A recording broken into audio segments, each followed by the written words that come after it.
Darkness falls across the land. The midnight hour is close at hand. Creatures crawl in search of blood to terrorize your neighborhood. Now pray for the soul of this explorer. It's time for 31 days of horror.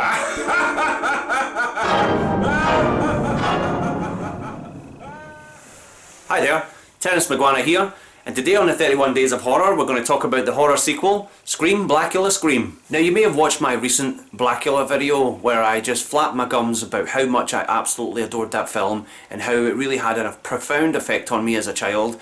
And this one I've never seen.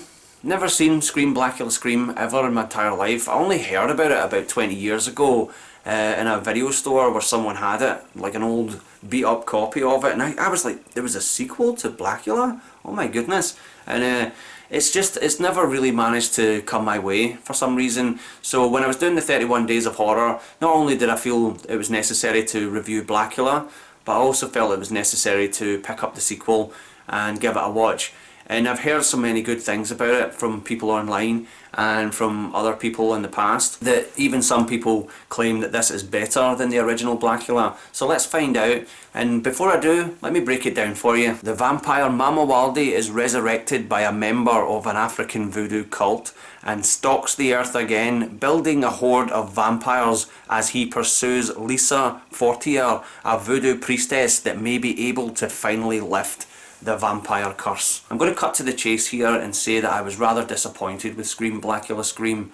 I had high hopes for it, and especially since I loved the first one so much. Mama Waldy's goals are not really set out, and I think that really hindered the movie. Here Mama Waldy is resurrected and never once does he mention Luva or Janet, the character who passed away in the first one. Sorry, spoiler alert, right? If you've not seen Blacula, then why did you click on Scream Blacula Scream? You know, it's the sequel, right? It's the sequel to Blacula, so it's going to spoil the first one. They bring this character back and he's not the same character. He's not the same character because he doesn't have the same goals, he doesn't have the same desires, right? He's still played perfectly well by William Marshall.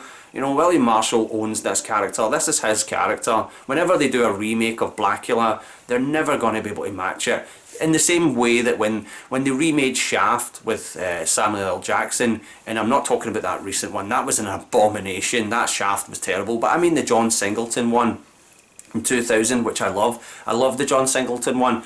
And Samuel L. Jackson was perfect in the part, but he's not Richard Roundtree. He's still not Richard Roundtree. Richard Roundtree is Shaft the way that Sean Connery is James Bond.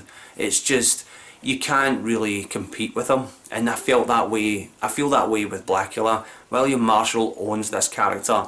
Now, I'm a big fan of a YouTube channel called Real Black. I've learned so much about black history from that YouTube channel. We never get taught anything about black history in school. Anything to do with the British role in the world, in Africa, or the slave trade, or anything, or even Scotland. You know, we don't get taught any of that in school. It's just excised from our curriculum, which is absolutely horrendous. You know, there are streets in Scotland and buildings here in Glasgow that are built on the sugar trade.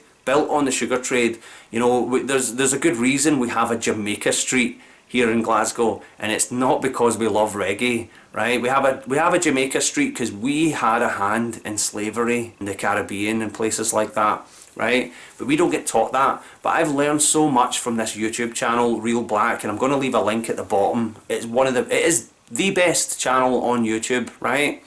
You know, for educational purposes. And there's this man on it, Charles Woods, who is brilliant. He's a film scholar. And he loves Scream Blacula Scream, in particularly because of this one scene. Good evening. Want some company?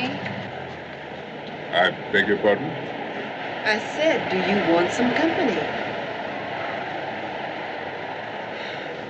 Forget it.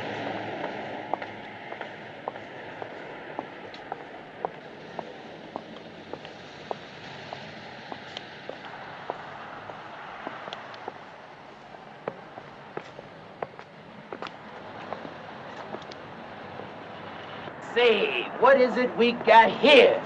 Don't you dig our merchandise? What's the matter, man? Don't you dig girls? Or is that the reason for the cake? It sure is a sweet-looking thing. Hey, man, with threads like that, it figures you've got to be loaded, right? So, why don't you pass some this way, brother? Hey, faggot! We're talking to you. What is it you want? What is it you want? Shit. Your bread, man, all of it. Are we gonna have to become antisocial and kick your ass? You dig? I'm sorry, I don't have any bread with me. And as for kicking my ass, I strongly recommend that you give it careful consideration before trying. You jive, mother. Either you give it up or we're gonna take it out on your black ass. You made a slave of your sister, you're still slaves, imitating your slave masters.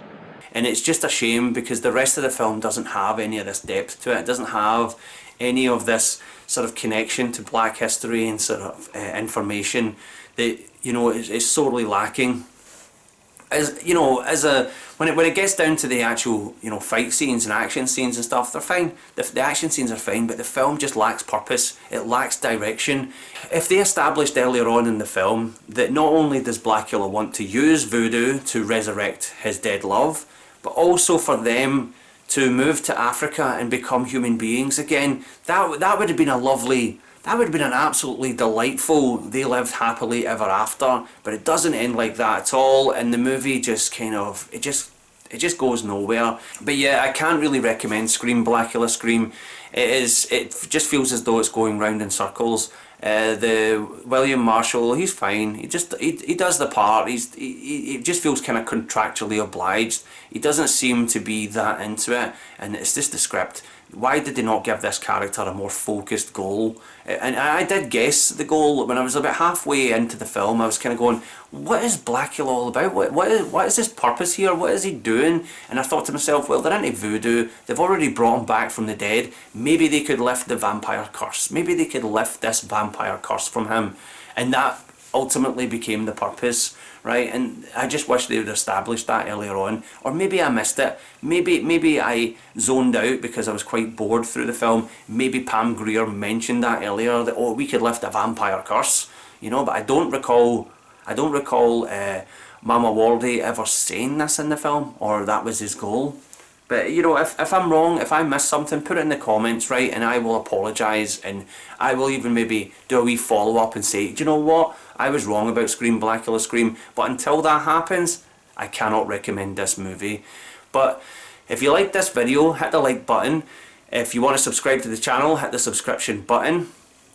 And tune in tomorrow for some more 31 Days of Horror. And it's really nice talking to you. Cheery bye.